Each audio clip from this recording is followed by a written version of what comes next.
Let's talk more about shadows and get to know about the characteristics of a shadow.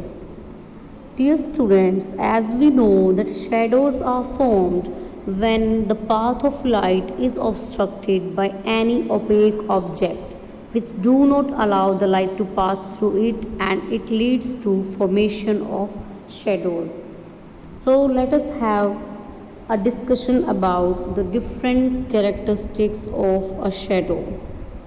You must have seen shadows, how they are formed. From early morning to night, we all observe our shadows. So, one thing, the first property, the first feature of shadow, what we call it the characteristic of a shadow, is that it is always dark. The shadow will always be dark regardless of the color of the object or the color of the light used to make the shadow.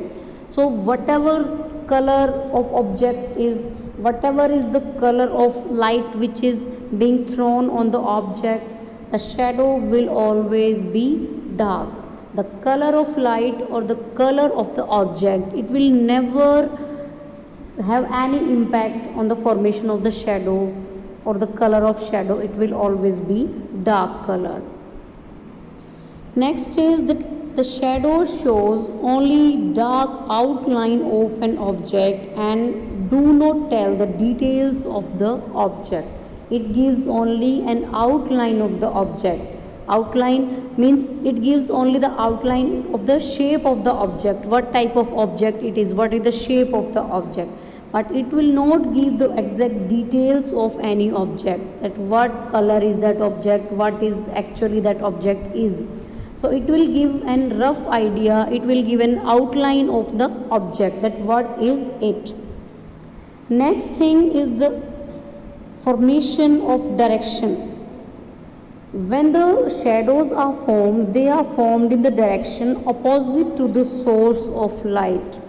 The direction in which the light is being thrown, the shadow will be formed in opposite to that direction. Means from the direction where light is being thrown, from that opposite direction, shadow will be formed.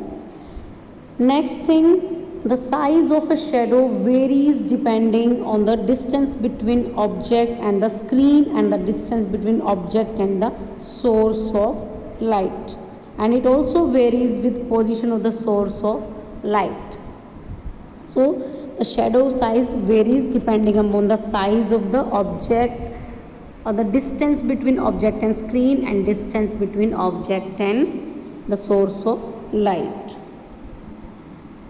You are able to see some pictures on your screen right now.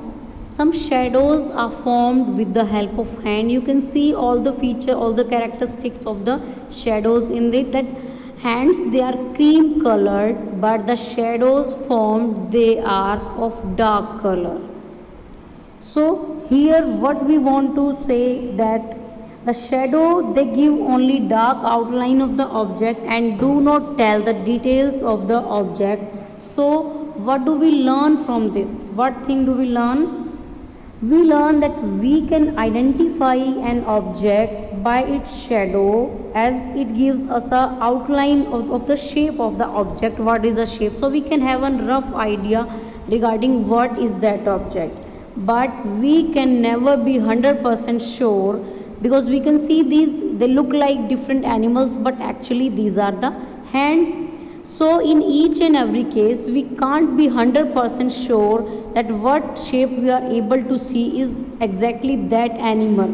That can be something else, because it doesn't give all the details of the object, it only gives a rough idea of the shape of that object, it gives the outline of the object.